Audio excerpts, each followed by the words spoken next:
Louvado e engrandecido seja o nome do Senhor. Meus queridos irmãos e irmãs, convido a igreja para juntos abrirmos a nossa Bíblia no segundo livro dos Reis. Segundo livro dos Reis. Desta feita nós vamos ler capítulo 2 do segundo livro dos Reis, do versículo 1 ao versículo 18. E com essa mensagem, nós estamos encerrando esta pequena série de exposições sobre a vida, o ministério do profeta Elias. A proposta era, durante esse mês, estarmos pensando sobre Elias, e por isso que nós estaremos encerrando a série hoje à noite. Segundo livro dos Reis, capítulo 2, versos 1 a 18, diz assim a palavra do Senhor.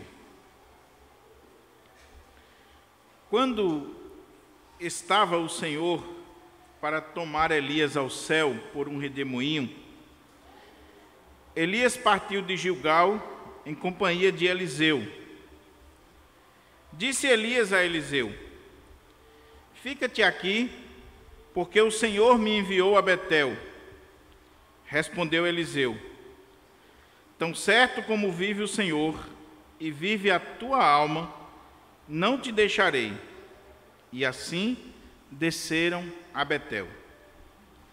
Então os discípulos dos profetas que estavam em Betel saíram ao encontro de Eliseu e lhe disseram: sabes que o Senhor hoje tomará o teu senhor, elevando por sobre a tua cabeça?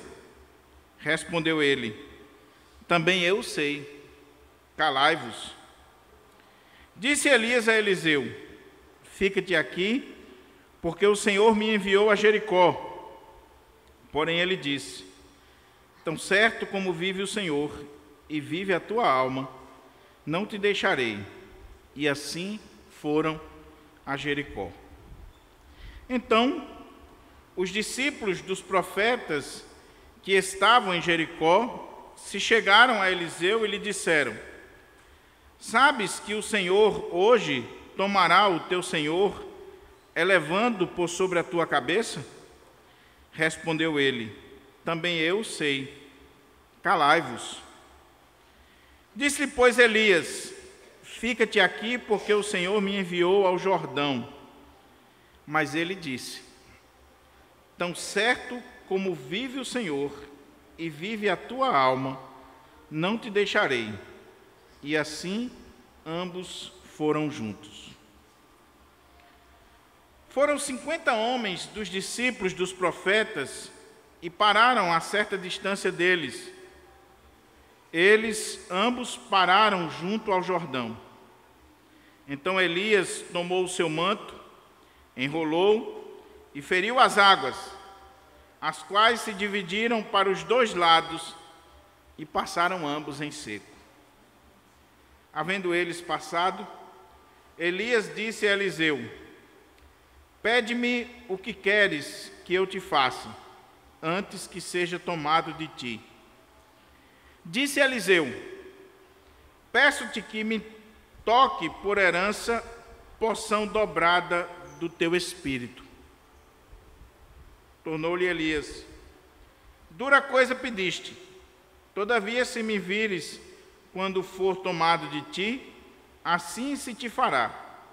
Porém, se não me vires, não se fará. Indo eles andando e falando, eis que um carro de fogo, com cavalos de fogo, os separou um do outro, e Elias subiu ao céu num redemoinho. O que vendo Eliseu, clamou: meu pai, carros de Israel e seus cavaleiros. E nunca mais o viu, e tomando as suas vestes, rasgou-as em duas partes. Então levantou o manto que Elias lhe deixara cair, e voltando-se, pôs à borda do Jordão. Tomou o manto que Elias lhe deixara cair, feriu as águas e disse: onde está o Senhor, o Deus de Elias? Quando feriu ele as águas, elas se dividiram para um e o outro lado, e Eliseu passou.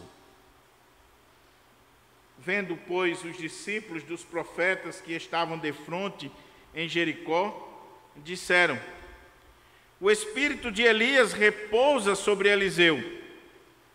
Vieram-lhe ao encontro e se prostraram diante dele em terra. E lhe disseram: eis que entre os teus servos há 50 homens valentes. Ora, deixa-os ir em procura do teu senhor. Pode ser que o Espírito do Senhor o tenha levado e lançado em algum dos montes ou em alguns dos vales. Porém ele respondeu: não os envieis. Mas eles apertaram com ele, até que, constrangido, lhes disse: enviai. E enviaram 50 homens, que o procuraram 3 dias, porém não o acharam. Então voltaram para ele, pois permaneceram em Jericó. E ele lhes disse: não vos disse que não fosseis? Vamos orar mais uma vez ao Senhor e pedir a Ele que, no encerramento desta série, Ele possa falar ao nosso coração mais uma vez, a partir da exposição da sua palavra. Pai querido, já te somos gratos por esta série sobre a vida e o ministério do profeta Elias. E nós queremos te pedir, meu Pai, que nesta última mensagem, que traz para nós os últimos minutos, as últimas palavras, a última cena da vida deste grande profeta do Senhor, que nós possamos extrair daqui lições para a nossa vida, na direção do Teu Espírito Santo. Fala conosco, Senhor, mais uma vez. Fala ao nosso coração de uma forma toda especial. Que as palavras dos meus lábios e o meditar do meu coração sejam agradáveis na Tua presença, ó Senhor, rocha minha e redentor meu. Amém. O tema do sermão é Elias e sua partida para o céu sem passar pela morte. Elias e sua partida para o céu sem passar pela morte. Os últimos dias, ou melhor, o último dia de Elias nesta terra havia chegado. Assim como o nosso vai chegar. Olhando para a vida de Elias, nós vemos como Deus dirigiu a vida desse homem. Mas tudo tem começo e tem fim. Elias não veio para ficar aqui eternamente. Elias não era alguém insubstituível. Elias era um homem semelhante a nós, como diz o tema da série, sujeito aos mesmos sentimentos, às mesmas paixões. E Elias tinha data para começar o seu ministério, data para terminar o seu ministério, porque Deus é quem determina o início, o meio e o fim da nossa vida, do nosso ministério, da nossa trajetória aqui nesta dimensão. Mas a grande questão que fica para nós é: quais são as lições que nós podemos tirar desse último dia, desta última cena, das últimas palavras, dos últimos gestos, deste relato que, ao mesmo tempo que é intrigante, que intriga os estudiosos, que chama a nossa atenção porque fala de um milagre extraordinário, fala de algo fora do comum, é emocionante. É emocionante porque nós vemos aqui um homem de Deus chegando ao final da sua vida aqui nesta terra, neste mundo, sendo levado pelo Senhor sem passar pela morte, mas que deixou um legado que marcou a sua geração, que marcou a história, que entrou para os anais da história como um homem de Deus, um profeta de Deus, como alguém que honrou a Deus, que glorificou o nome de Deus, que chamou a atenção não para si, mas para o Senhor. Porque todo o ministério de Elias foi um ministério de volta para Deus, de chamar o povo ao arrependimento e a uma volta para Deus, a uma vida de comunhão com Deus. Se você olha para o contexto que nós já exploramos nas 5 mensagens anteriores, você vai ver que a questão de Elias era que o seu povo, o povo de Israel, o reino do norte, havia se afastado do Senhor e se voltado para ídolos. E Deus levanta Elias para chamar aquele povo de volta, para voltarem-se para Deus. Esse é o ponto da vida de Elias.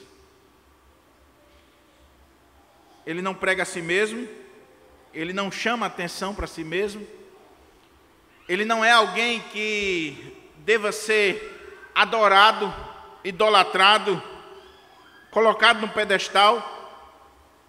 Ele é alguém que aponta para Deus, como nós devemos ser. Mas chegou o dia da sua partida, chegou o final do seu ministério. Ele está no apagar das luzes, no fechar das cortinas, ele está tendo que passar o bastão, ele está tendo que entregar o seu ministério para outro. E quais são as lições que nós podemos tirar aqui? Primeiro, vamos olhar para o texto. Logo no início aqui, versículo 1, que diz assim: quando estava o Senhor para tomar Elias ao céu por um redemoinho, Elias partiu de Gilgal em companhia de Eliseu. É o Senhor quem está para tomar Elias. Porque, como eu disse, a vida de Elias é dirigida, é marcada, é escrita por Deus. E estava determinado o dia da sua partida. Salmo 139 diz que o Senhor determinou todos os nossos dias, quando nenhum deles havia ainda. Todos eles foram contados e determinados por Deus. Deus tem o dia que Ele vai nos chamar. Nós não partimos desta vida por acaso. Nós partimos na hora que Deus quer, na hora que Deus determina, porque a nossa vida está nas mãos de Deus. Pertence à soberania absoluta de Deus. Então é o Senhor quem está para tomar Elias para si. A vida de Elias não é fruto do acaso, de um determinismo cego. A vida de Elias não está à deriva, como um caminhão ladeira abaixo sem freio. A vida de Elias não é fruto de uma filosofia pagã, mundana, existencialista, que acha que nós somos guiados não pela mão do Deus Todo-Poderoso, mas, como eu disse, por um determinismo cego. Não. É o Senhor quem dirige as nossas vidas. E chegou o dia quando estava o Senhor para tomar Elias ao céu por um redemoinho. Elias partiu de Gilgal em companhia de Eliseu. Então essa é a primeira lição que eu queria já extrair daqui para a minha vida e para a sua vida. Talvez você chegou aqui, ou você é alguém que anda roendo as unhas, preocupado com amanhã, preocupado com a sua existência, com a sua vida, com a vida da sua família, preocupado com as circunstâncias que cercam a sua existência, porque lá no mais íntimo do seu ser você acha que a sua vida está nas suas mãos, ou na mão de quem quer que seja. Mas aprenda isso, a vida de Elias e a nossa vida está nas mãos de Deus. Foi Ele quem nos trouxe à existência, e é Ele quem nos leva na hora que Ele quiser. É Ele que dá a vida, é Ele que tira a vida, é Ele que nos leva dessa existência, até mesmo sem passar pela morte. Você lembra que Elias pediu a morte? Você lembra que no momento de desespero, Elias chega a clamar, abrindo mão da sua vida? Porque ele achava que chegou o fim. Mas Deus está dizendo assim: não, Elias, quem escreve a última página do livro da sua vida, da sua biografia, sou eu. Eu é que sei como você vai terminar. E na providência divina, nem morte Elias iria enfrentar. Ele iria ser levado num redemoinho à presença do Senhor, sem passar pela morte. Já pensou que coisa extraordinária? Que coisa maravilhosa. Porque muitas vezes nós não sabemos orar como convém. Nós abrimos a nossa boca para dizer coisas que nós não deveríamos dizer. Elias sabe que é o seu último dia, porque Deus não esconde dos seus profetas, do seu povo, os seus desígnios. E Deus havia revelado para Elias que naquele dia iria levá-lo. E eu fico pensando, o que aconteceria comigo e com você, se o Senhor revelasse o dia da nossa partida? Você já pensou se Deus chegasse para você e dissesse: hoje eu vou tomar você para mim, hoje é o seu dia, é hoje que você vai deixar essa existência aqui e eu vou trazê-lo à minha presença? O que você faria? O que você faria se você soubesse que hoje é o último dia da sua vida? O que você faria? Já parou para pensar isso? Eu não tenho dúvida que hoje é o último dia da minha vida. Eu acordei e eu sei que no final desse dia Deus vai me levar. O que eu tenho que fazer nesse dia? Quais são as coisas que eu tenho que trabalhar nesse dia?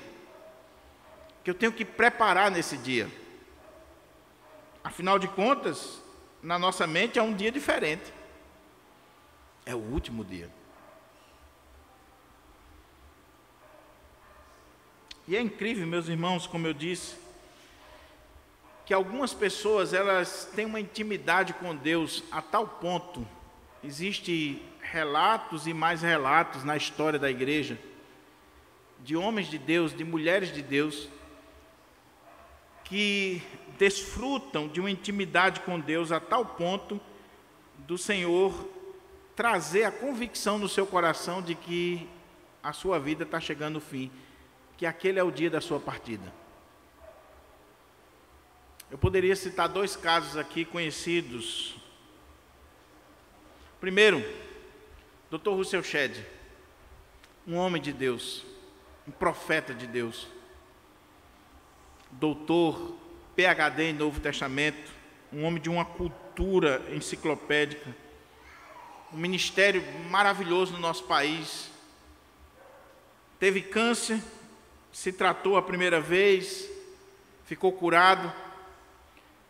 15 anos depois, apareceu de novo o câncer, e aquele homem foi definhando, e ele ia para os médicos, e chegou um dia que Dr. Russell Shedd mandou reunir a família e disse: não vou mais para o hospital e eu quero ficar em casa.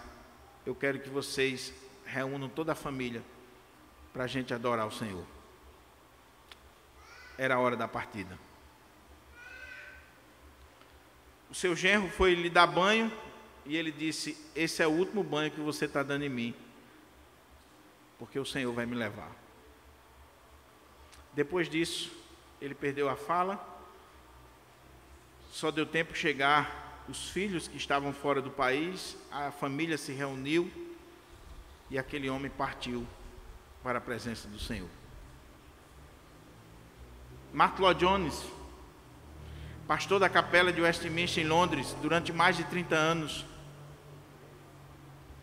quando foi acometido também desta doença maligna, o câncer, e a igreja orando e o mundo inteiro orando por Martyn Lloyd-Jones, um dia, já sem fala, aquele homem pediu à sua esposa um papel e uma caneta, e ele escreveu: minha filha, peça à igreja para não orar mais por mim, não me detenham da glória, eu já estou indo para os braços do Pai. Mas não só Martyn Lloyd-Jones, Russell Shedd. A nossa irmã Odaci, aqui da nossa igreja. Odaci sofreu um infarto, vocês sabem disso. Foi internada. E depois que ela saiu daquela internação, ela ainda chegou, vinha a um culto aqui na nossa igreja. E na semana, um dia antes dela falecer, eu fui à casa dela com Jucinete e eu cheguei lá para visitar ela. Nós íamos no supermercado ali e ela estava na casa da mãe. E quando nós chegamos lá, para saber como é que ela estava, ela disse: ô pastor, que bom que o senhor está aqui, que o senhor veio. Eu disse: por quê? Ela disse: porque eu estava aqui agora na rede com minha netinha e eu tenho de Deus que eu vou partir de hoje para amanhã. E o senhor veio aqui só orar para encomendar o corpo. E eu disse: deixa de brincadeira, Oda. Estou falando sério. Eu digo: olha, se você ficar com essas brincadeiras, eu vou embora agora. Não, estou falando sério. O senhor pode até não querer orar, mas eu tenho sentido isso.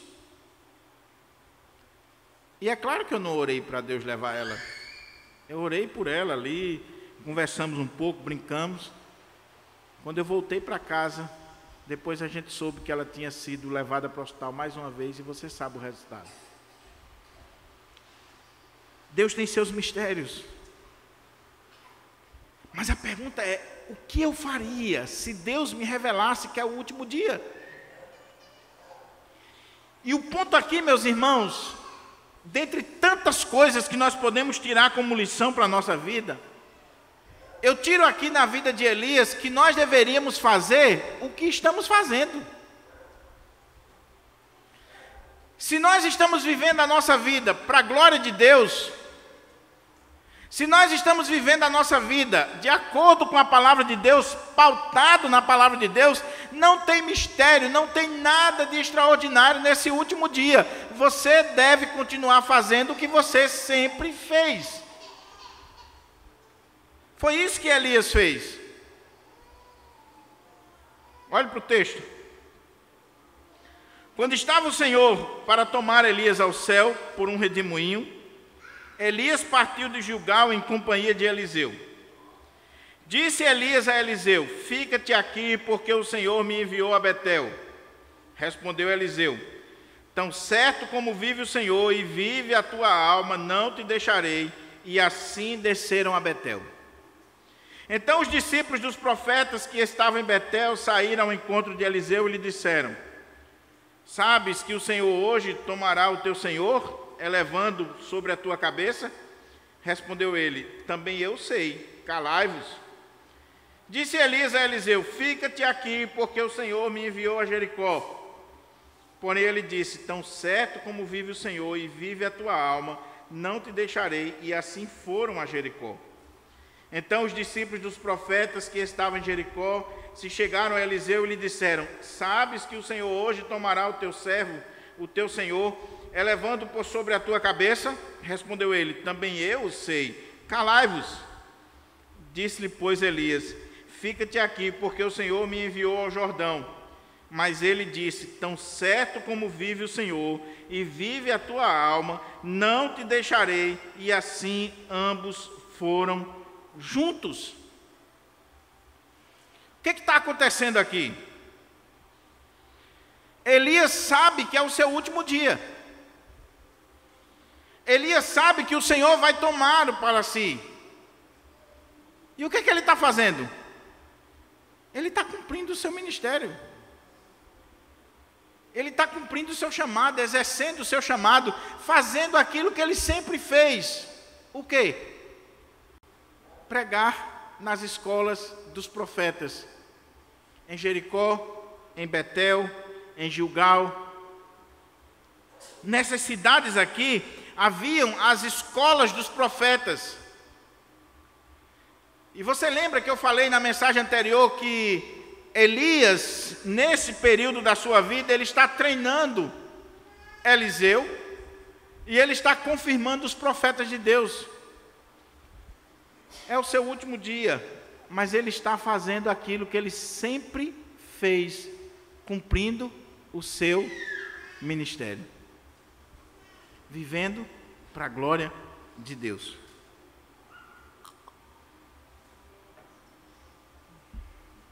Jericó, Betel, Gilgal, e ele vai nas escolas de profetas, nos seminários, e ele traz uma palavra para aqueles profetas, com certeza uma palavra de encorajamento, de ânimo para aquele povo, e ele está dizendo para aqueles homens: olha, eu estou partindo, mas eu quero que vocês continuem exercendo o ministério profético, que vocês honrem o nome do Senhor, que vocês glorifiquem o nome do Senhor. Eu já estou indo. Oh, meus irmãos, como isso aqui é fundamental para nós. Porque Elias não está barganhando com Deus. Elias não está fazendo votos de tolo.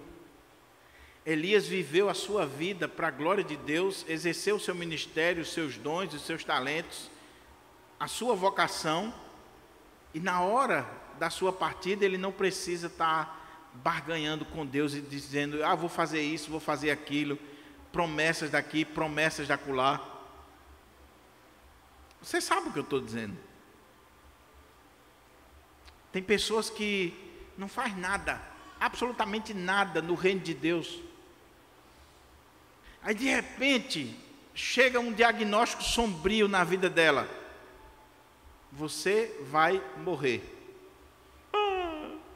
Pastor, ora por mim, se Deus me curar, olha, se Deus fizer isso, pastor, agora eu vou consagrar a minha vida a Ele.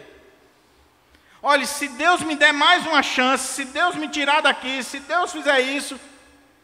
Isso é barganha, meu irmão. Isso é barganha. Você deveria hoje, quando você está com saúde, quando você está bem, você deveria hoje viver intensamente para a glória de Deus, de tal maneira que, se chegar o último dia da sua vida, você está vivendo normalmente para a glória do Senhor. Não precisa fazer promessa, barganha, voto, agiotagem com Deus. Não. Se o Senhor me levar hoje, eu quero estar na presença de Deus, como eu sempre estive, tendo uma vida de devoção a Ele, de comunhão com Ele, de temor a Ele, de compromisso com Ele. Eu não vou barganhar com Deus. Eu estou cumprindo o meu chamado, o meu ministério, para a glória do Senhor. E aí? Agora veja que coisa maravilhosa. Porque Elias sai nas escolas dos profetas, onde ele sempre esteve, onde ele levava a palavra, onde ele formou os seus discípulos. E Elias está do seu lado com aquele que seria o seu sucessor. E não existe nenhum tipo de mágoa, nenhum tipo de inveja, nenhum tipo de qualquer sentimento que não seja bíblico, que não seja de Deus na vida desse homem. Ele entendeu o seu chamado e ele entendeu a hora de partir que o Senhor estava levando. Ele entendeu que o seu ministério chegou ao fim e que Deus iria usar outros para a sua glória, e ele não tem nenhum problema de passar o bastão. Nenhum problema. Ô meu irmão, cá entre nós, para não falar de vocês, eu quero falar dos pastores, como pastor. A coisa mais difícil na vida de um pastor, de um pregador, é ele saber a hora de parar. É ele saber quando encerrou o ministério dele, na igreja local, quando Deus determinou que chegou a hora, meu querido. Chegou a hora de você passar para o outro, de você legar para o outro esse ministério. Você já cumpriu o seu ministério e chegou a hora de Deus usar outra pessoa para a glória dele. Para a glória dele. Porque nós, meus irmãos, somos apenas instrumentos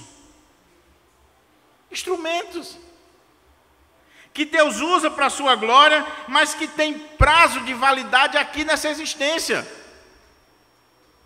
E como isso é fundamental, cair a ficha, não só na cabeça do pastor, mas na igreja. Tem pastor que passa 30, 40 anos numa igreja, isso é uma raridade hoje, mas os ministérios antigos, nos tempos idos, eram ministérios longos, porque os pastores não faziam da igreja trampolim para a igreja maior, ou para ganhar salários mais vultosos. Eles não estavam pensando em se promover, eles estavam pensando em cuidar do rebanho. Diferente dos pastores de hoje, na sua grande maioria, que usam as igrejas locais simplesmente até o momento que uma igreja maior faz um convite para ele e oferece um salário maior. A vontade de Deus muda na hora. E eu não estou dizendo que Deus não possa levar alguém para uma igreja maior e para ganhar um salário maior, isso não seja a vontade de Deus. Agora parece que a vontade de Deus é só isso. A coisa mais difícil do mundo é você ver alguém sair da catedralzona para a igrejinha pequena, de interior. Já falei aqui, a igreja presbiteriana tem mais de 3.000 pastores sem igrejas. E pasmem, e tem igrejas no nosso país sem pastor. Como assim? Porque são igrejas em interior, são igrejas simples, e os pastores querem ficar nas grandes catedrais, ao lado das universidades, porque eles estão preocupados em fazer curso de direito, fazer isso, fazer aquilo, fazer o pé de meia financeiro, não estão preocupados em cuidar de gente. Então chegar a hora de você dizer assim: Deus está encerrando o meu ministério aqui, e eu preciso legar esse ministério para outra pessoa, eu preciso treinar outra pessoa, instruir outra pessoa, eu preciso fazer com que outros possam exercer o ministério também para a glória de Deus. Eu preciso formar discípulos.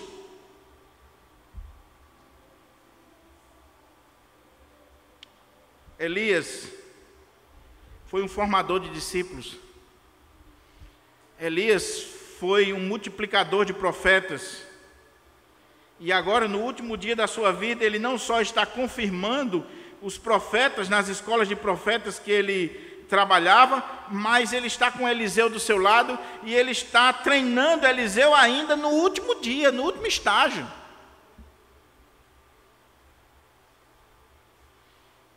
Eu pergunto, Reverendo Diogo Jorge Gonçalo, quem tem sido o seu discípulo? Quem é que você tem formado? Mas a pergunta não é só para mim não, a pergunta é para você também. Se você partisse hoje, qual foi o legado que você deixou na vida de uma pessoa? Você formou alguém? Você fez com que essa pessoa estivesse preparada para assumir o seu ministério? Você terá o prazer de saber que a obra de Deus não vai parar, porque tem gente para continuar a obra, treinada por você, e que você não teve nenhum tipo de dor de cotovelo, de achar que está perdendo a bolacha. Não, você está feliz, porque Deus está levando você e a obra vai continuar. Porque os obreiros passam, a obra fica. Pastores, presbíteros, diáconos, pregadores, líderes vêm e vão, e a obra de Deus continua, porque é Deus quem levanta, é a glória de Deus. Mas como a gente tem dificuldade de entender isso, irmãos, eu e você. Um jovem começa a despontar na igreja, aí ele começa a ler, estudar, a pregar. Se o pastor não tiver cuidado, a primeira coisa que o pastor vai fazer é sufocar o ministério daquele rapaz, para que ele não ofusque o brilho do reverendo. Porque é um adversário em potencial. Mas eu sei que talvez você esteja dizendo, é assim, é desse jeito, pastor. É verdade, tem muito pastor que não dá oportunidade para o presbítero, para o jovem que está chegando e tal, porque ele tem medo de perder a bolacha. É verdade. E eu não estou aqui para passar panos quentes, não. Acontece. Mas eu pergunto, e a diretoria da UMP? E a diretoria da SAF e da UPH? Que muitas vezes, há décadas e décadas, são as mesmas pessoas. Às vezes, porque não tem ninguém para assumir. Outras vezes, vamos ser sinceros, porque existem as panelinhas, os grupinhos, inclusive nas lideranças, que não deixa ninguém furar aquela bolha. Ninguém. E aí, sabe o que acontece? Quando o especialista em UPH morre, a UPH morre com ele, porque não tem homem para assumir a liderança da UPH.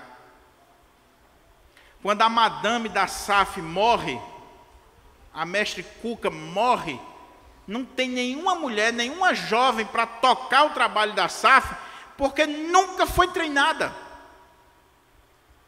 Porque sempre foi vista como adversária. Ah, essa jovem está chegando aqui, chegou na SAF agora, já está tomando espaço, já está chegando, já está exercendo liderança. Qual o problema? Louvado seja Deus quando as sociedades internas estão sendo oxigenadas com pessoas novas, talentos novos. Não é que a gente vai desprezar os antigos, não. Os antigos têm a experiência. Mas a gente passa, meu irmão, a gente se cansa, a gente envelhece. Chega o dia de partir. Então, olha para si e veja se o seu ministério está chegando ao fim e pergunta, eu treinei alguém? Eu instruí alguém? Ou a obra de Deus vai parar? Porque tem gente que acha até bom, né? Sem eu aqui a igreja não anda não. Sem eu aqui o louvor não anda, não tem pregação, as sociedades não funcionam. Coitado de mim, vocês pensarmos assim. Coitado. Porque Deus tem Elias, mas ele sempre tem um Eliseu que está sendo preparado para substituir Elias. Deus tem Elias e tem Eliseu, mas não só tem Eliseu não, ele tem escolas de profeta, ele tem centenas, milhares de profetas para servi-lo a hora que ele quiser. Lembra quando Elias estava com essa síndrome de dizer assim, eu sou o cara. Senhor, mataram todos os teus profetas, só eu fiquei. E eu estou sofrendo, estou pregando, estou fazendo isso. O Senhor diz assim: Elias, tem 7.000 que eu preservei, que não dobrou o joelho a Baal. Tu pensa o quê, Elias? Ainda tem 7.000 para substituir você, seu besta. Hoje pela manhã eu fiz uma observação aqui para a igreja. Davizinho tocou pela primeira vez aqui no grupo de louvor. E eu não deixo passar a oportunidade, senão eu não durmo. Eu aprendi que tudo que uma igreja precisa para crescer está dentro dela. A gente é que não vê. Deus é quem chama, é quem prepara, é quem dá dons, é quem levanta para a glória dele. Então, se nós estamos, irmãos, se eu estou no púlpito da igreja como pastor, se você está no conselho como presbítero, se você está na junta diaconal como diácono, se você está na liderança da SAF, da UPH, da UMP, do departamento infantil, em qualquer área da igreja, louve a Deus, é um privilégio. Deus está lhe chamando, está lhe usando, lhe deu esse ministério, lhe deu essa tarefa, mas cuidado para você não achar que você é insubstituível, que não é.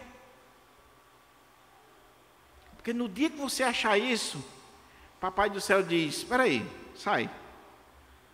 Eu vou usar um aqui, que você não tem nem noção. Eu vou levantar, para substituir você. Por quê? Porque a obra é de Deus. Entre aspas, essa empresa aqui não é minha e não é sua. Essa empresa aqui é do Senhor, e Ele coloca, Ele tira, Ele faz o que Ele quer, porque Ele é o dono da igreja, Ele é o Senhor da igreja. Então, o ministério de louvor da igreja nunca vai acabar, porque Ele sempre levanta alguém. Sempre. O púlpito da igreja nunca vai faltar pregador, porque Ele sempre levanta. João das Quantas, Chico, Mané, Sebastião, ele sempre levanta alguém. E aqueles que o mundo olha assim e diz: não tem futuro nenhum, ele diz: eu vou usar esse aqui, que é para a minha glória. Vou levantar esse aqui. Elias tinha essa consciência.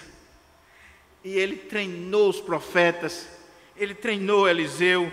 E eu acho interessante que ele está dizendo assim: olha, eu vou a Jericó. Aí Eliseu diz: eu estou com você.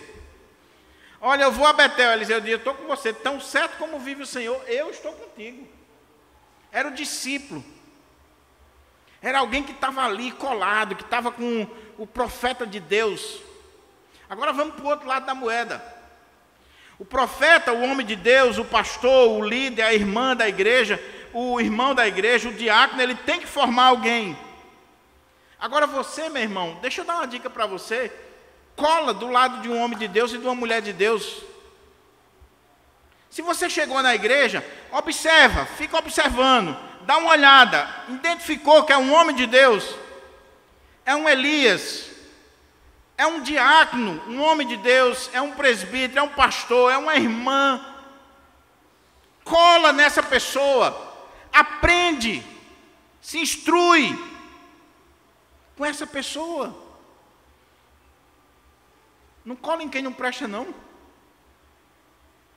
Não cola no joio, não. Cola no trigo. Se junte com gente que ora, que lê a Bíblia, que estuda, que caminha para a casa do Senhor. Aprenda, seja um discípulo de verdade.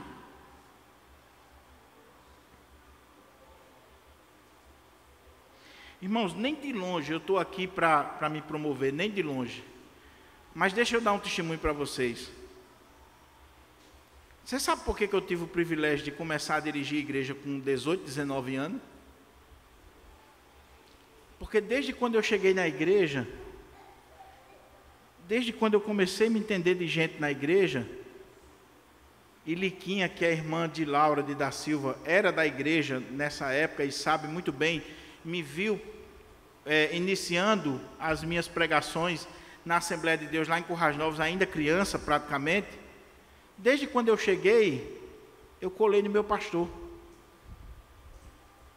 E louvado seja Deus, porque aquele homem foi um Elias na minha vida. O meu pastor, Joaquim Varela, viu, identificou, Deus deu a ele o discernimento, ele viu o meu chamado para pregar, e ele me colocava para pregar, pré-adolescente. O pastor viajava, me levava com ele. Levei muito carão, muito puxão de orelha, mas eu estava do lado de um homem de Deus. Enquanto uma galera do meu tempo na igreja estava se juntando com os outros para depois do culto ir fazer o que não presta, eu estava depois do culto com o pastor, com presbíteros da igreja, com irmãos da igreja, gente madura, gente velha, gente experiente. Deus me deu esse discernimento de estar com os maduros da igreja. Não que eu desprezasse os jovens da minha idade, os adolescentes da minha idade, mas eu queria aprender, eu queria estar junto, eu queria estar com gente que tivesse algo a me oferecer, referencial para a minha vida. Sabe qual é o problema da nossa geração, irmãos? É porque jovem está se aconselhando com jovem. E o que é que vai dar? Só anda com jovem, come com jovem, se aconselha com jovem, o que é que vai dar? Então, meu irmão, cola do lado de alguém que tem algo para te oferecer, um legado para transmitir para a sua vida. Elias é esse discipulador de Eliseu, e Eliseu é aquele que colou em Elias e disse: eu estou aqui com você. Se você olha o chamado de Eliseu, lá no final do primeiro livro dos Reis, quando Elias joga sobre ele a capa, que Deus lhe deu o discernimento que era ele, que ele deveria treinar, diz que Eliseu disse: olha, meu senhor, deixa eu ir falar com meus pais. Ele disse: vai lá e volta. Ele vai e fala com os pais, quando vem, queima os carros de boi, faz um churrasco com os boi, abriu mão de tudo e colou em Elias. Elias vai para lá, eu estou também. Elias vem aqui, eu estou também. E está aprendendo com Elias. Está aprendendo. Quem são os seus mestres? Quem são os seus discipuladores? Irmãos, isso aqui é o seminário mais eficaz do mundo. O discipulado individual. Não tem sala de seminário, não tem curso de teologia que seja mais eficaz do que quando um homem é usado por Deus na vida de outra pessoa, quando uma mulher é usada por Deus para formar outra pessoa. Era assim que eram formados os pastores do passado. Você sabia que seminário é uma coisa muito nova? Você sabia que seminário é uma coisa, principalmente, do século passado? Mas sabe como é que eram formados os bispos, os pastores, os líderes das igrejas nos primeiros séculos? Olha a história da igreja, nós estamos estudando e vamos chegar lá. Quando um bispo de uma igreja identificava um jovem na igreja como vocacionado para o ministério, e aquele jovem se colocava à disposição, ele dizia: ok, você agora vai estar conosco aqui, e eu vou dar tarefa para vocês. A primeira tarefa daquele jovem era abrir as portas da igreja, e olhe que eram portas talvez maiores do que essa aqui. A tarefa daquele jovem era abrir a porta da igreja durante um tempo. Aí ele ficava abrindo a porta da igreja 1 ano, 2 anos, 3 anos. Ali ele está sendo visto, ele está conhecendo o rebanho, o povo está vendo o seu caráter, o seu compromisso, a sua fidelidade, a sua pontualidade. Depois, aquele jovem era colocado como o leitor do evangelho no culto.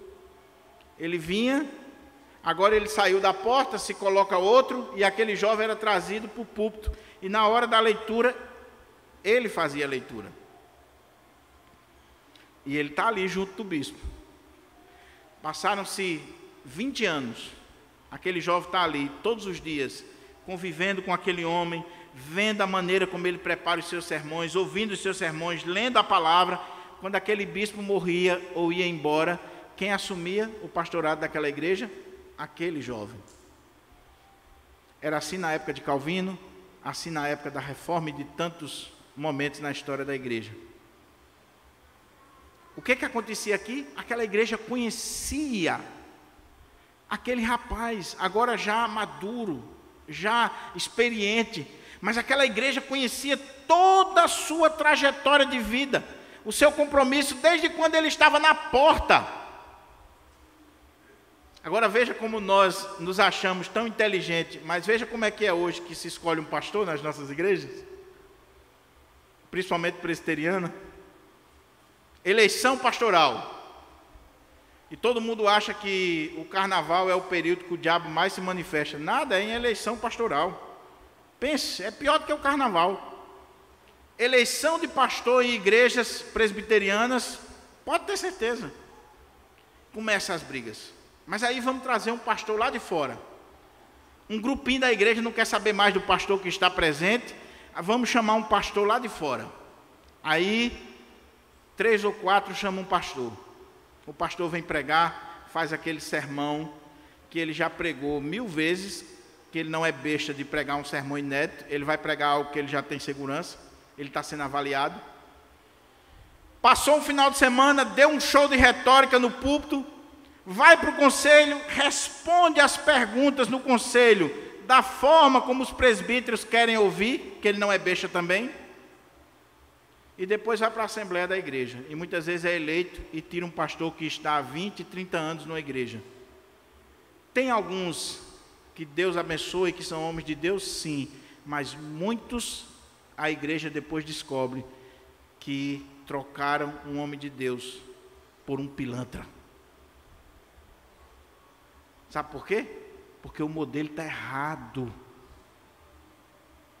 Você só conhece alguém, diz um ditado, quando você come um saco de sal com ela. Você não conhece alguém no final de semana não, meu irmão. Você não conhece alguém por causa de uma conferência, de um sermão, não. Você conhece alguém quando você convive com essa pessoa, quando você tem intimidade com essa pessoa. Então Elias e Eliseu são discípulos, são homens de Deus que estão caminhando. Elias está formando Eliseu, e Eliseu está colado com Elias e não abre mão da vida de Elias. Então eu reforço aqui a aplicação. Minha irmã, qual é a jovem da igreja que você está discipulando como uma mulher de Deus, como uma mulher madura, experiente, e que você deve abençoar as mais jovens? Qual? Meu irmão, você, quem é o seu discípulo na casa do Senhor?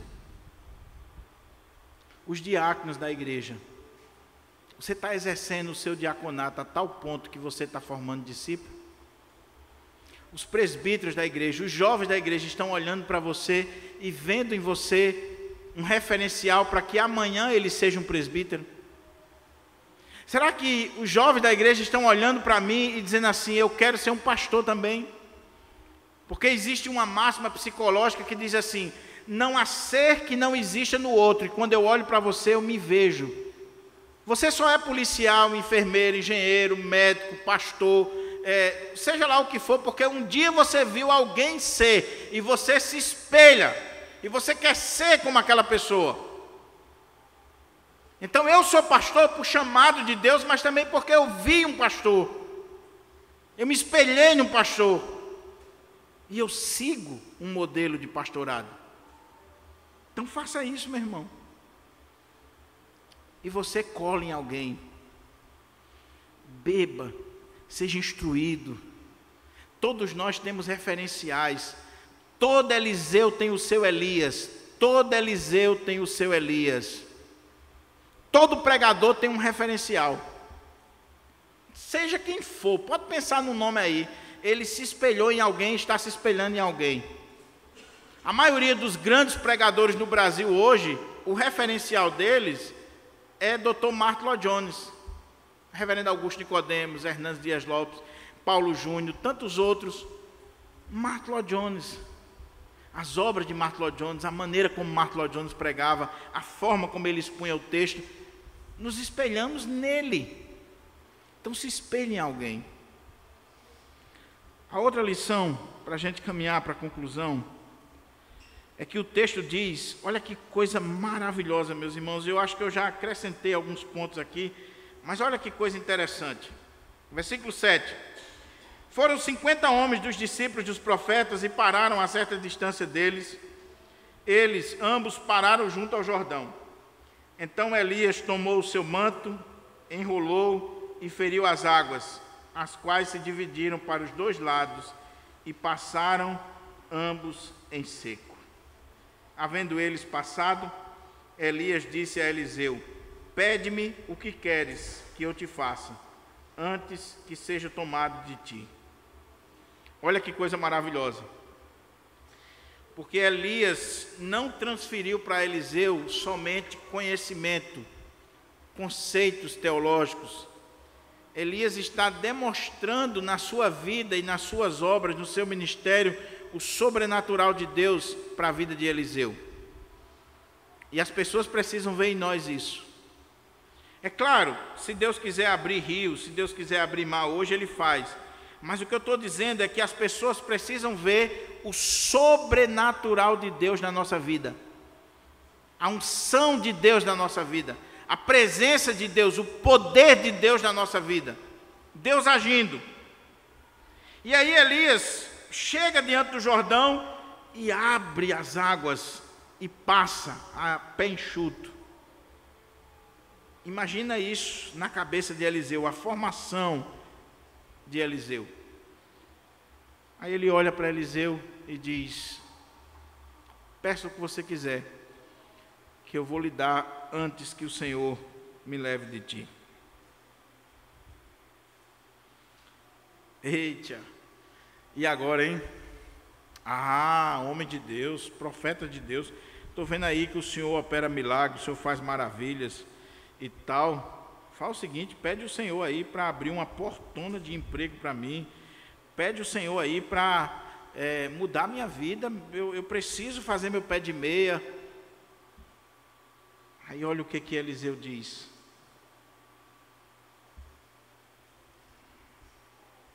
Disse Eliseu: peço-te que me toque por herança, porção dobrada do teu espírito.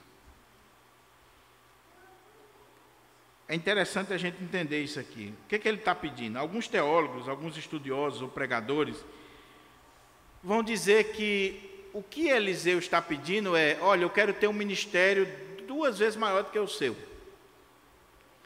Eu quero que, se tu fez um milagre, eu quero fazer 2, 3, 4.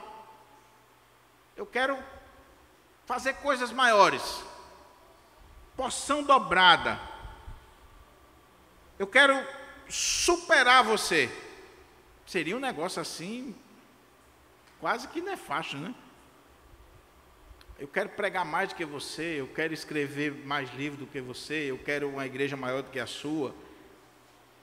Só que a gente precisa entender o texto à luz do seu contexto cultural. Quando Eliseu está pedindo porção dobrada do espírito de Elias, a gente tem que ir para a cultura do povo de Israel e entender esse texto à luz daquela cultura. Quem é que recebia porção dobrada quando o pai partia? Era o filho mais velho. Então a herança era repartida, mas o primogênito recebia uma porção dobrada. O que Eliseu está dizendo é: olha, Elias, eu quero que você me trate como um filho mais velho. Eu quero que você dê prioridade a mim. Eu quero ter esse ministério que você teve. Eu quero que você me abençoe com esse ministério que você teve. Eu vi a mão de Deus em você, eu vi o Espírito de Deus em você, eu tenho caminhado com você, então eu quero ser usado por Deus como você foi. Me trate como um filho, como o seu filho primogênito, como o filho mais velho. Em outras palavras, ele está dizendo assim: Elias, me honre, porque eu quero ser um homem de Deus como você. Eu quero porção dobrada do teu espírito. Eu quero que você me honre como um filho, como alguém que herdou essa herança preciosa de um pai. É porção dobrada. Eliseu diz assim: eu quero essa porção dobrada do teu espírito. Tornou Elias: dura coisa pediste. Todavia, se me vires, quando for tomado de ti, assim se te fará. Porém, se não me vires, não se fará. Indo eles andando e falando, eis que um carro de fogo, com cavalos de fogo, os separou um do outro, e Elias subiu ao céu num redemoinho. O que vendo Eliseu clamou, olha aqui a explicação da cultura que eu falei anteriormente: meu pai, carros de Israel e seus cavaleiros. E nunca mais o viu. E tomando as suas vestes, rasgou em duas partes. Eliseu tinha Elias como um pai. E nessa condição de filho principal, do filho mais velho, do primogênito, porque Elias tinha outros filhos, os demais profetas.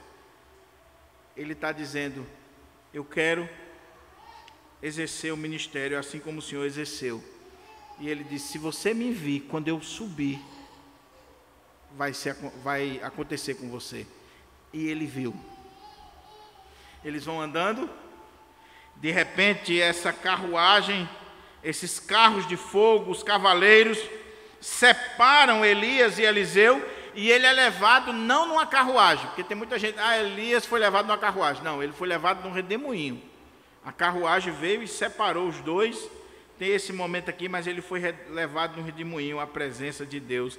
E aí Eliseu cai a ficha e diz: meu pai.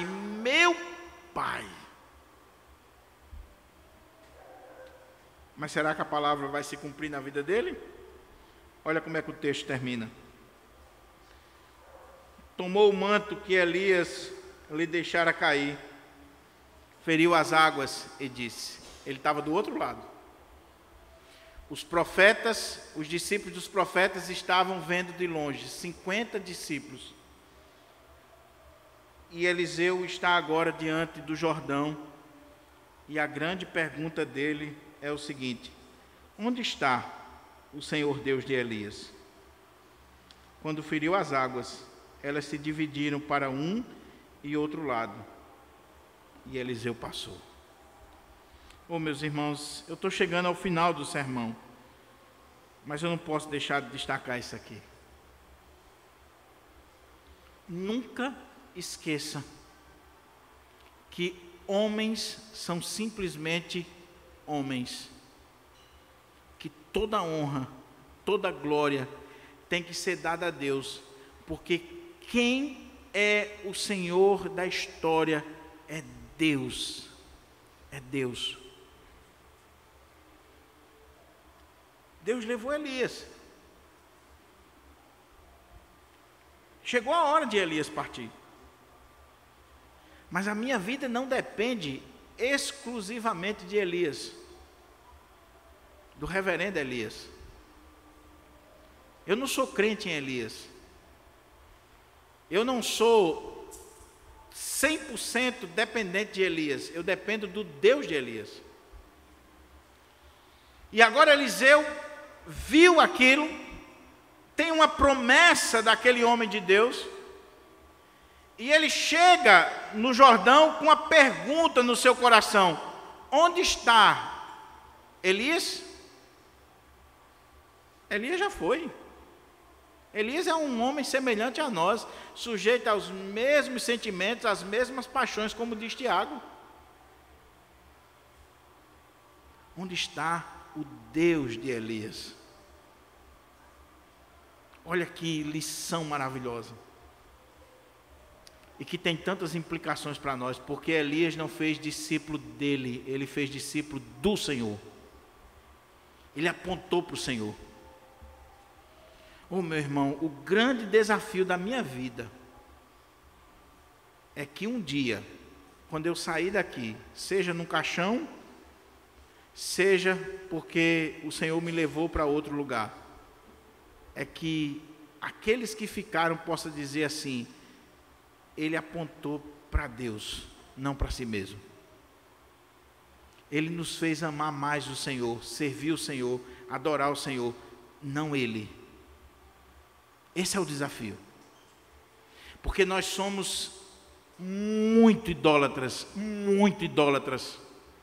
a ponto de focar no homem e não em Deus. Eliseu poderia ter tido uma ideia: vamos fazer um busto aqui de Elias, na ribanceira do Jordão, e vamos agora, tudo é Elias, tudo é Elias, tudo é Elias. Não. Eliseu entendeu, Elias cumpriu seu ministério, Deus tomou para si, vamos deixar Elias em paz nas mãos do Senhor. Agora eu quero saber onde está o Deus de Elias. Pastores vêm e vão, presbíteros vêm e vão, diáconos vêm e vão, líderes de sociedade interna vêm e vão. Eu quero saber onde é que está o Deus do pastor fulano, do presbítero cicrano, do diácono fulano, da irmã fulana. Eu quero saber o Deus que essas pessoas serviam. Se elas serviam a Deus, se elas apontavam para Deus, eu vou estar aqui exercendo o meu ministério para a glória de Deus, porque elas me ensinaram isso. E para sua surpresa, quando ele bate ali, as águas se abrem. Os discípulos dos profetas estão do outro lado e diz: o espírito de Elias está sobre Eliseu. Deus confirmou o chamado de Eliseu. Deus fechou as cortinas do ministério de Elias e agora Deus está promovendo Eliseu, levantando Eliseu. Diz os estudiosos que Eliseu tem um temperamento diferente de Elias, quando olham para a sua vida, para o seu ministério. Elias era mais rude, mais bruto, mais incisivo. Eliseu tem um temperamento diferente. Mas Deus usa cada um com a sua individualidade, particularidade, temperamentos. Deus é quem usa. Por isso que a gente tem que ter cuidado com comparações. Elias não é Eliseu, nem Eliseu é Elias. Traduzindo aqui, Enoque não é Diogo, nem Diogo é Enoque. Mas você sabe muito bem o que eu estou dizendo. O grande problema das igrejas é a comparação. Pastor fulano era assim, o assado não sei o quê. Aí esse pastor agora, meu irmão, cada pessoa é um indivíduo. Deus não repete. Não. Agora, sabe o que faz diferença? É que na vida do pastor Enoque estava o Espírito Santo, na minha vida está o Espírito Santo, na vida do pastor que vier tem que estar o Espírito Santo, porque é o Espírito Santo quem faz a obra através destes homens. E Eliseu agora está iniciando o seu ministério. Ele tem um legado, ele tem um pai espiritual, ele tem um referencial na sua vida, mas um referencial que cumpriu o seu papel, apontou para o Senhor, apontou para Deus. Sabe por quê? Porque Elias não era perfeito, e Eliseu sabia disso. Eliseu conviveu com Elias e sabe muito bem que Elias não era perfeito. Eliseu sabia muito bem que Elias pediu a morte, que Elias ficou deprimido, que Elias teve medo, que Elias chorava. Sabe o que é bom quando você tem um discipulado individual? É porque você tira aquela imagem de que aquela pessoa que está ali diante de você é um Deus, é perfeito. Não. É um anjo. Não. É um ser humano. Quantas vezes eu vi meu pastor chorar? Quantas vezes em reunião de presbitério eu vi pastor Enoque, por exemplo, chorar numa reunião do presbitério? Eu sei das fragilidades do meu pastor. Quantas vezes eu vi o meu pastor anterior, lá na minha época de infância e de adolescência, com um temperamento difícil que ele tinha.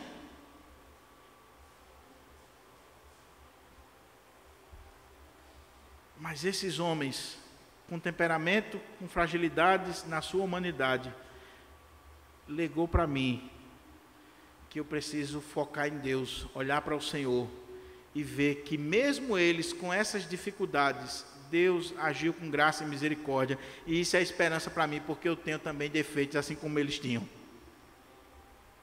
Eliseu tem uma marca, se Deus usou Elias com medo, com depressão, pedindo a morte, tudinho, Ele vai usar a mim, que eu sou fraco também. E aí ele começa o seu ministério para a glória do Senhor. Concluindo, olha aqui a última parte do texto. Vendo, pois, os discípulos dos profetas que estavam defronte em Jericó, disseram: o espírito de Elias repousa sobre Eliseu. Vieram-lhe ao encontro e se prostraram diante dele em terra. Os discípulos dos profetas também foram disciplinados, doutrinados da forma correta. Reconheceram o ministério daquele homem, que o Espírito de Deus estava nele e que Elias tinha cumprido o seu papel. E lhe disseram: eis que entre os teus servos há 50 homens valentes. Ora, deixa-os ir procurar teu senhor. Pode ser que o Espírito do Senhor tenha levado ele, lançado em algum dos montes, ou em algum dos vales. Porém ele respondeu: não os envieis. Mas eles apertaram com ele, até que constrangido lhes disse: enviai. E enviaram 50 homens, que o procuraram por 3 dias, porém não o acharam. Então voltaram para ele, pois permaneceu em Jericó, e ele lhes disse: não vos disse que não fosse? Olha como a igreja do passado é do mesmo jeito da igreja de hoje. Reconhecer o ministério de Eliseu, reconhecer o Espírito de Deus na vida de Eliseu, mas ainda estão procurando Elias, ou tentando procurar Elias, ainda estão com uma visão sobre Elias, e aí procuram e não acham mais, porque Deus o tomou para si. Eu concluo essa série, meus irmãos, dizendo o seguinte, para você que está aqui, para você que está em casa. Essa série foi pregada para mim mesmo. Ler a história de Elias, olhar para a sua vida, para o seu ministério, ver a mão de Deus na vida desse homem, é um desafio para mim, é uma fonte de consolo, de conforto, de direção para o meu ministério. São muitas coisas que eu tiro daqui para a minha vida e espero continuar tirando ao longo da minha vida.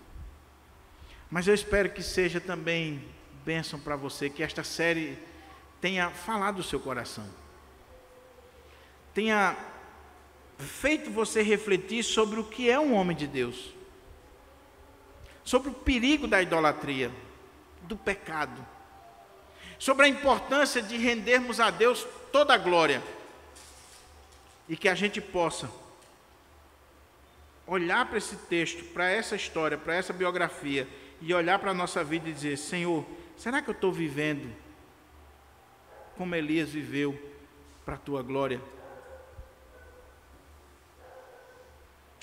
Eu termino citando um dos maiores pregadores do século passado. Eu até pensei em ler o texto, mas como era muito longo, eu vou só indicar. Um dos maiores pregadores do século passado foi Leonardo Reveil, um homem de Deus. Ele escreveu um livro chamado Por que Tarda o Pleno Avivamento? Um livro extraordinário. Esse livro é um dos livros que mudou a vida e o ministério do pastor Hernandes, por exemplo. Leonardo Reveil, nesse livro, tem um capítulo cujo título é Onde estão os Elias de Deus? Ele diz que a pergunta de Eliseu era: onde está o Deus de Elias? É uma pergunta legítima. Mas a pergunta que nós deveríamos fazer hoje é: não onde está o Deus de Elias, porque ele está onde sempre esteve, no seu trono, governando todas as coisas de forma soberana e absoluta. Mas a pergunta que nós deveríamos fazer, e eu encerro essa série fazendo, é: onde estão os Elias de Deus? Homens semelhantes a nós, sujeitos aos mesmos sentimentos, às mesmas paixões, mas que tem um detalhe na vida de Elias, que Leonardo Reveil diz que resume toda a sua vida. E se você aprender só isso e colocar em prática, se eu colocar em prática, a nossa vida nunca mais será a mesma. Sabe o que é? Quando Tiago diz assim lá no 5,17: Elias era homem semelhante a nós, mas orou. E orou com instância. Elias era igual a mim e você, feito do mesmo material. Se não tomasse banho, não colocasse desodorante, e naquela época não tinha desodorante, eu acho que não era tão cheiroso assim, fedia do mesmo jeito, igual a mim e você. Mas orou.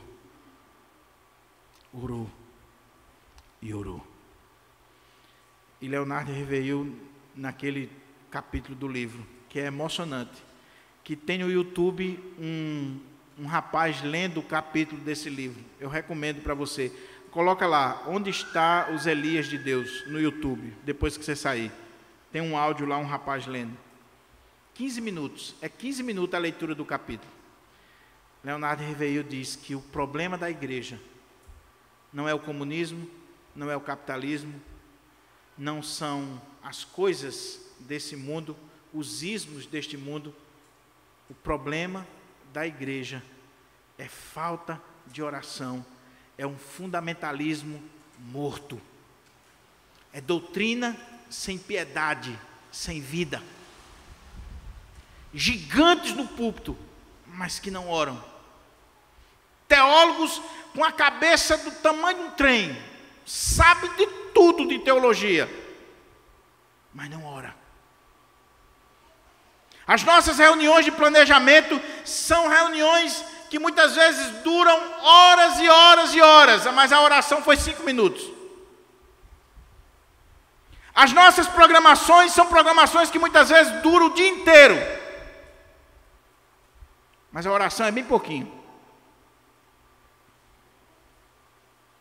Elias orou, e ele diz que o segredo de uma igreja avivada e de um mundo transformado é quando o povo de Deus dobra os joelhos e ora, e ora, e ora, e ora. Deus se manifesta, coisas extraordinárias acontecem. E ele diz que o maior desafio do pastor é levar o seu povo a orar. Agora ele só vai levar o seu povo a orar se ele for um homem de oração. E ele diz: por que os pastores saem do seminário sem ter uma vida de oração? Porque os próprios professores não oram. Nós não estamos formando discípulos numa vida de oração. Daí, é muito mais importante você ensinar alguém a orar do que ensinar alguém a pregar. Antes de Jesus mandar os discípulos, Jesus ensinou os discípulos a orarem, pelo exemplo dele. Agostinho diz que nós devemos orar antes de falar. E aí, Leonardo Reveil, numa das frases, eu encerro aqui, ele diz assim: Elias se levantou diante dos reis deste mundo, porque ele havia se dobrado diante do Rei dos Reis. E ele diz: só prevalece em púlpito ou em público diante dos homens quem em secreto dobrou os joelhos diante de Deus. O pastor só prega de forma eficaz, no poder do Espírito, se ele primeiro venceu a batalha na oração. Não é só ler, não é só pesquisar, é viver na presença de Deus. E assim é em tudo na nossa vida. Então esta é a maior lição de Elias nesta série, para mim e você, que exalta a soberania de Deus e que mostra se de fato nós somos crentes. Nós devemos orar, orar, orar e orar. Orar em casa, orar no trabalho, orar no trânsito, orar na igreja, orar sem cessar, orar em todo o tempo. Agora, as pesquisas dizem que os pastores brasileiros não oram 15 minutos por dia. E se os pastores não oram 15 minutos por dia, imagine as igrejas como é que estão. Que Deus nos ajude, que esta série abençoe a minha vida e a sua vida, para a glória do Senhor. Amém.